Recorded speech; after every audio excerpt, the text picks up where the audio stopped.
নমস্কাৰ বন্ধুসকল, আপোনালোকক মোৰ ইউটিউব চেনেললৈ স্বাগতম জনালোঁ। আৰু আজি আমি কথা পাতিম 5 জুন বিশ্ব পৰিৱেশ দিৱসৰ বিষয়ে।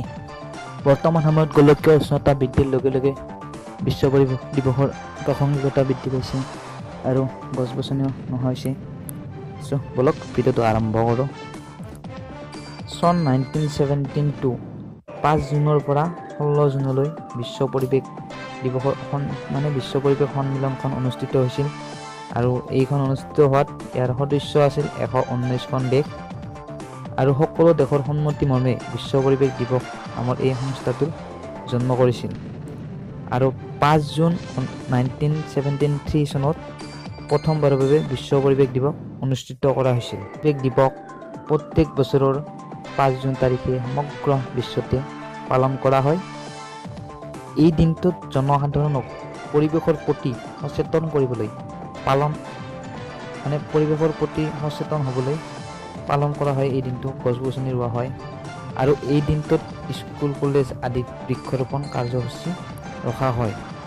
বৰ্তমান সময়ত হোৱা প্ৰদূষণ, নিৰ্বনীকৰণ, গাছ বনটো আজিকালি ধ্বংস হৈছে, ফলত অত্যাধিক গৰম ৰোধ কৰিবলৈ হ'লে আমি সকলোৱে গছপুলি ৰুব লাগিবই।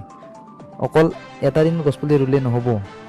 যদিহে আমি আমাৰ ভৱিষ্যত প্ৰজন্মক জীয়াই ৰাখিব খোজোঁ, তেতিয়াহ'লে যিকোনো এডাল গছ কটাৰ আগতে আমি 10ডাল গছ ৰুব লাগিব।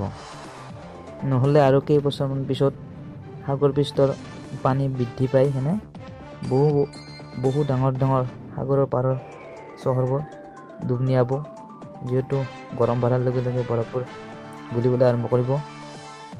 যদিহে আমি অন্য কোনোবাৰ জন্মদিনত হেপী বাৰ্থডে কোৱাতকৈ যদি এডাল গাছ পুলি ৰুওঁ, তেতিয়া আমাৰ প্ৰকৃতি ভালে থাকিব আৰু তাৰ ফলত সেই মানুহজন সেই যিকোনো সেই মানুহজন মুঠতে এটা উশাহ হ'লেও বেছিকৈ ল'ব পাৰিব।